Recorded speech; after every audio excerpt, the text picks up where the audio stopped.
नमस्कार. मी मुकुंद निवृत्ती गालांडे, एक वडगाव शिरीचा एक ग्रामस्थ म्हणून आपल्याशी संवाद साधतोय.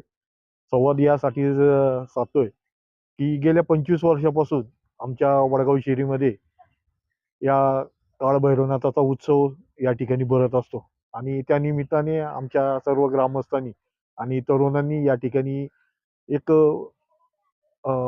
कुस्तीसाठी प्रोत्साहन म्हणून या ठिकाणी ही जागा, या ठिकाणी गावचा उत्सवाच्या निमित्ताने कुस्ती भरत असते.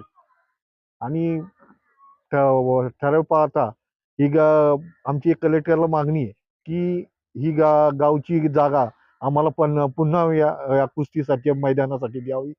आणि खरोखरच कलेक्टरना पुन्हा एकदा विनंती आहे की या जागेवर कुणाची नावं नाहीयेत. ही गायरान म्हणूनच असा शेरा मारलेला आहे.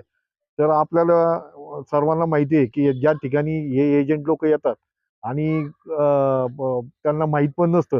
पण हे एजंट लोकांनी बऱ्याच ठिकाणी वडगाव शहरामधल्या जागा विकत घेऊन त्या ठिकाणी स्वतः इमारती बांधून धंदा मांडलेला आहे. तर मला ही कळकळीची विनंती आहे की सर्वांनी एकत्र येऊन या कुस्तीच्यासाठी सर्वांनी प्रयत्न करावा. धन्यवाद.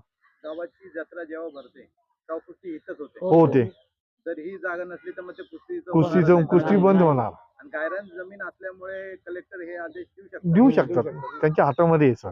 पूर्वीपासून आम्ही गावचं गायरान हे असं समजतो. त्याप्रमाणे आम्ही ते करतोय. आता हिशोबाने 5% जागा आपण दिली ना, त्या 5% जागा आपल्याला ठेवावं लागतं. ती जागा ठेवून त्यांनी सगळं